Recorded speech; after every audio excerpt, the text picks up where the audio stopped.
Hi guys, welcome back to Tech Talks with Rachel. I'm at Blackest Tech in Houston, Texas, and I'm here with Priscilla.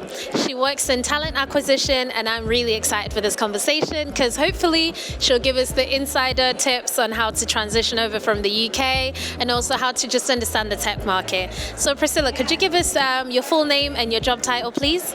Yes, hello, my name is Priscilla Black. I have been in talent acquisition, career development for 17 years, but also in inclusivity. So I love being able to support my own community and other communities and feeling like they belong once they get to the company. I love that. So in your 17 years, what has been your takeaway in terms of presenting yourself, branding? What is the most important thing for candidates to do? First is you are a brand before you step foot in the organization. So when you are on social media, you're a brand. When you are on LinkedIn, you are a brand. And a brand is simply how people feel when your name comes up. When your name is said in a room, does it carry credibility? Does it carry loyalty? Does it carry reliability, trust? And you want to begin to build your brand to where other people who've worked for you now become a billboard, a sign of really a way in the door in other places where they work, right? That you may be interested in the future. So your brand, it is you, but it also is heavily a part of how you make people feel. I love that. So in terms of presenting myself, you've mentioned social media. How do I do that? Am I developing my LinkedIn? What outside of LinkedIn, what is that? Well, LinkedIn is the #1 recruiting and networking tool for professionals. So this means that is ground zero from a professional perspective. You want to make sure that your LinkedIn, it includes things that recruiters can search and find your skills. They can search and they can find things that you're interested in. So your LinkedIn is critical to finding the next opportunity, and it is ground zero for your brand as well. So you want to make sure that is really strong. But in terms of like personal social media, certain types of companies do check. They are going to look to see if you are throwing it back. Ooh. Okay? They are going to check, but there are many who don't have time. Okay. They don't have time. So your LinkedIn, your resume, what you bring to the table is all they care about, and then you build from there. Okay, so if I'm posting some nonsense on my social media, are you telling me I'm not going to get a job? What I'm telling you is you are looking to represent an organization, and it doesn't mean that you couldn't have had a birthday turn up, but if you were on that yacht with that thong swimsuit on, throwing it back, just know that it leaves an impression. That's all. Like we were talking about branding a moment ago, that becomes a part of your brand. As soon as they announce that they're interviewing you or someone tells someone, they're going to go to social media. People on that team, they're going to look you up. You start a company, they're going to do a deep dive. So even though in the interview process that didn't come up, easily it can come up and be your reputation when you first walk through the door. All they remember is the bad stuff. So it's not as if you need to be a clone or only look professional online, but you definitely don't want to lose credibility, right? If your decisions look irresponsible online, that is going to impact the impression that you're making on the next organization you join. I love that. That's really great advice. So in terms of CV writing, let's start there. At home in England, we have, I think, 2 pages of a CV, let's say of a senior position.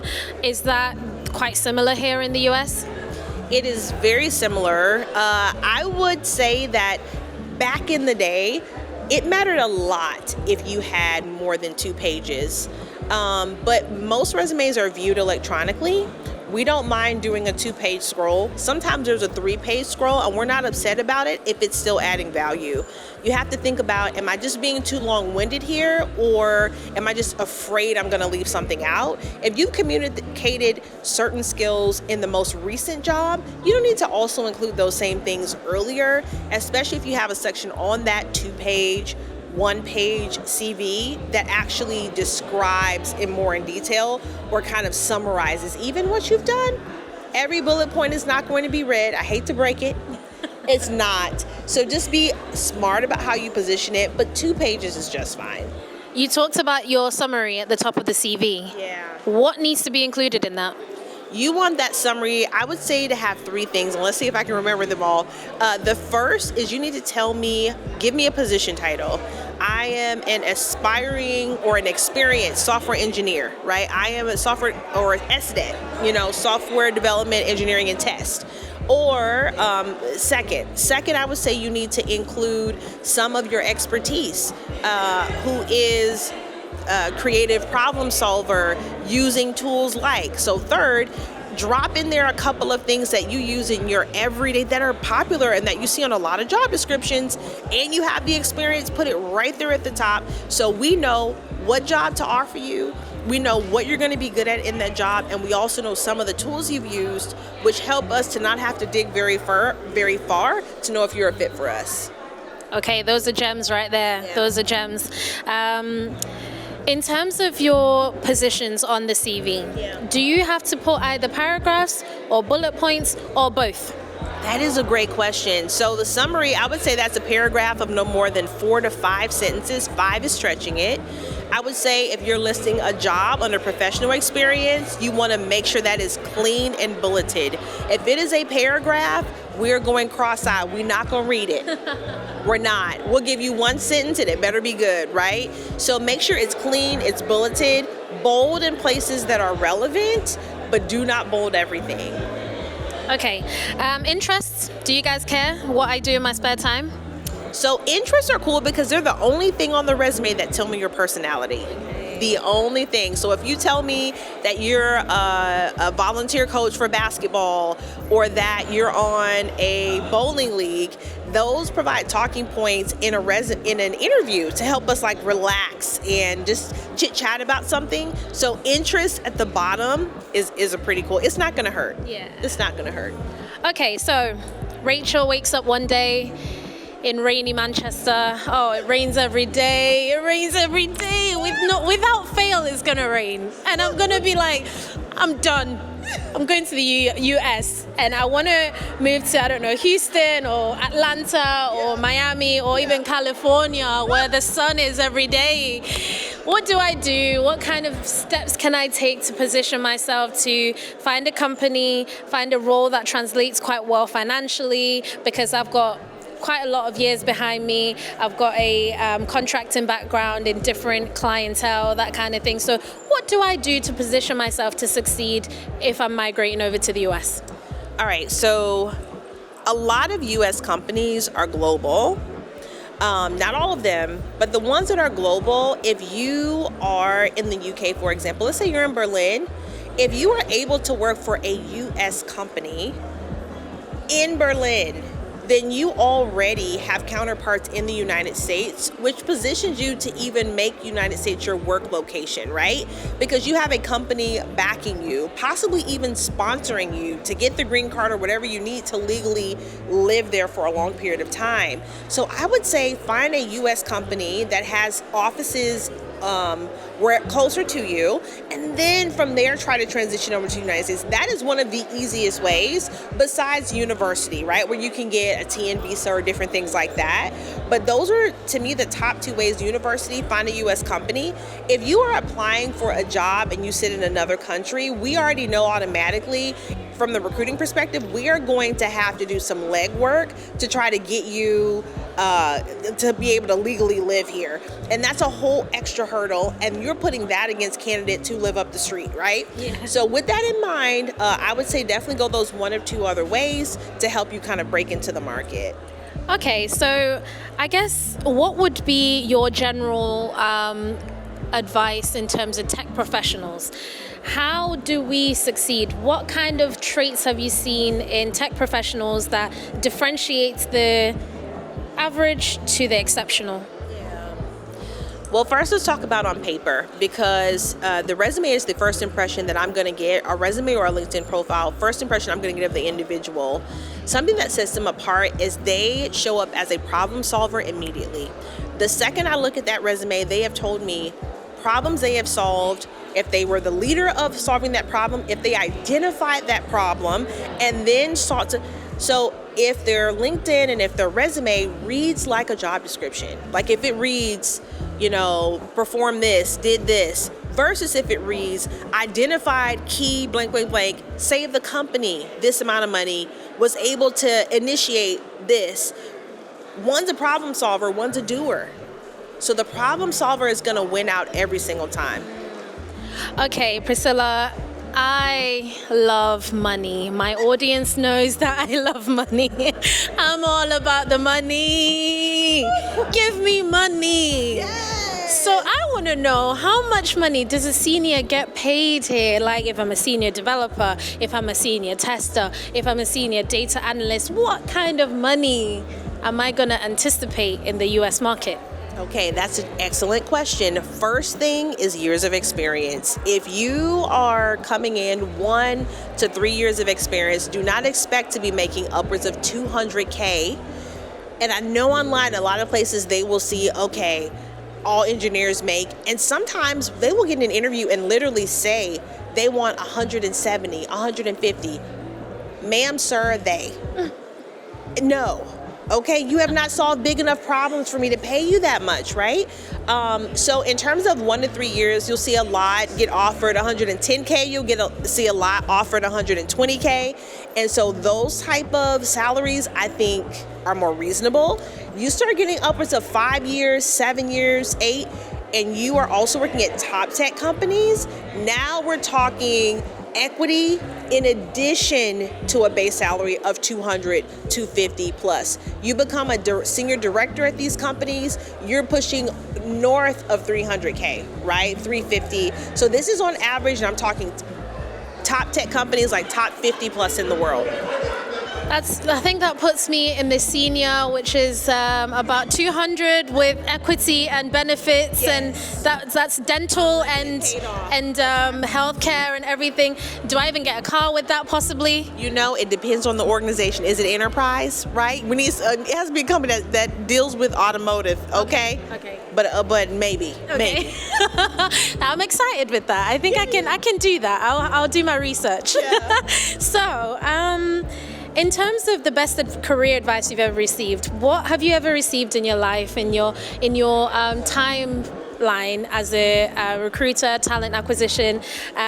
What's the best career advice you've received, and what would you like to pass on? Everything you do is a part of your brand. So I'm going to use her as an example. She literally popped into a session I just led, standing room only in the room. She waited till after and said, hey, I want to talk to you. There was dozens and dozens of people trying to talk to me after. She waited with a smile, patiently explained to me what she did more than one time. She put me in the right frame of mind. Everything she did has built a stellar brand for her. I have not seen her channel. I don't know where this is going. But the way she presented herself and the vulnerability she gave of, I'm building something new, this is new, all of that fed into her brand. So now I'm her cheerleader. I want to see her succeed. So I'm going to wait. I'm not going to another session. We're going to do this. But all of that led into who she is. So when I see her online, or if I see her in any other place, this is the impression I have of her. It don't matter what, I don't know anybody who knows her, but it don't matter what they say. This is her, right? You are the same way. Wherever you go, whatever you do, you are that brand, that impression that you leave with people, right? So just be careful about the moves you make. A coworker makes you mad, they're gonna try to get you off brand. Sometimes it's intentional, sometimes it's not, and you think it is. And if you're not careful, that coworker will have you losing credibility, which damages your brand and will have you changing companies because you didn't move well, right? Don't let anything make you sacrifice that excellent brand that you know you need to navigate life in the companies well. That has warmed my heart, Priscilla. Thank you so much. I really appreciate that. But honestly, you sound like my mom, because that's another thing that my mom said in terms of don't always react to things, right? So the branding that you're talking about, the brand that I am, I've had managers who've really hurt my feelings, and I was patient through it, and I resigned nicely. I was like, thank you so much for the opportunity. I've enjoyed my time here. I've grown a lot whilst I've been here. I've achieved a lot. And I was like, thank you. I'll see you in the next, opportunity that we might cross paths. And I left it there. I never ever confronted anybody. I never started a whole thing. And I think it's true in the sense of somebody can be sent by the devil to destroy your brand. And if you react, especially if people of color, sometimes if you react in the negative kind of way, it's used against you, even if you are in the right. Even if you're right. Yeah. Because if you, just keep in mind that whatever reaction you give, whoever could be an ally or an advocate for you, you're also putting them at risk. So that's number one. Let's say your boss does like you, but your coworkers are tripping. If you react poorly, all of those coworkers have an opportunity to say and echo a poor way that you behaved, which now puts your manager on the line. Are they defending this type of behavior, right? So how you move is critical. What you always want to have is an evidence-based reaction. You want to be able to have documentation that that person presented your work as their own. You want to show a timestamp on various things, but you should only get to the point of kind of building a case to defend yourself if it is going to damage your future. Some things are not worth walking into. Sometimes you need to let other people age their own selves out. They're going to go on eventually to another spot, maybe you. Maybe you need to transfer to another team. The situation happened more than once, chances are it's you. Yeah. Chances are it's you, which means could be a perception. And to be vulnerable with you for a moment, I have definitely been one where I am on the defense. I grew up in a way that I had to defend myself all the time. The environment was not the best. I did not have very much growing up. So when I got into corporate America, anything that hit me wrong, I am offended and I feel like I need to defend myself. And I had a manager early in my career so long ago, and she was like, Priscilla, I'm just asking information. You don't have to, you're safe. And when I look back early in my career, the number of times that I had to be told, relax, just give me the information, means that I'm responding in a way that's almost antagonistic. So you have to be careful in bringing things that you haven't healed into the workplace, and now it's the problem. Sometimes it's not the people. You just got to deal with they're annoying. They're going to be annoying, right? But is it a problem, right? So sometimes you have to evaluate yourself. That's a really good point. One time I was told by someone, I think I must have created a merge request, and I also wrote some test cases, and I was talking about maybe like an admin user going through a user journey, and I had a colleague come up to me and he was like, oh, what do you mean by this test case? And I was like, what do you mean? And I was so defensive, and I was like proper like defending the test case. This is why I've done this. And he was like, I'm just trying to find out I'm trying to understand the user journey. And I was like, I'm so sorry. I mean, and I felt so embarrassed. I was like, he's just trying to find out my thought process, not that I've done anything wrong. So again, just like you, being black, I went to a school where I had to defend myself. Everything was defense, and you come into a corporate environment and it's like you're always defending. It's like people are like, no, we're here with you, we're trying to understand. We're in the same team, we've got the same agenda, we're trying to develop a software of good quality, we're just trying to understand. And it's like, when I understood that, I was like, okay, I'm the problem here and I need to fix this. And learning to fix that has made me a better colleague, a better manager, a better business owner, exactly, a better friend, a better family member. So just refining those well-rounded soft skills as well, having the ability to just be friendly is going to go a long way, and just be a good person and be a nice person, right? Yes. I love that. I think it's so important that we handle people with care. So even if you feel threatened, just think about the fact that I don't need to hurt them because I'm hurt. If you have an inkling of they hit me, I'm hitting back, you will damage your reputation everywhere you go. You have to, and it is going to be hard to promote, like to be a good manager or a good leader, because you will become known for hurting people, right? We were talking about that brand a little bit ago, and that damages your brand. And literally the person who you hurt becomes a victim. They lose nothing. Yeah. They gain more, and you are losing. So you have to be careful that you handle people with care. You make sure your credibility is not damaged by your own actions. Priscilla, I really enjoyed this chat. I really, really enjoyed it. So where do we find you? Where are you?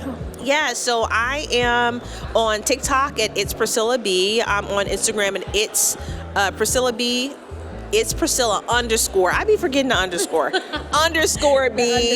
Yes, and of course I'm on LinkedIn at Priscilla Black. So nice to meet you. Lovely to meet you too. Thank you so much, guys, for tuning in. I've really enjoyed this chat. I'm sure you have too. And there'll be more interviews from Black is Tech. Stay tuned. See you guys on the next one.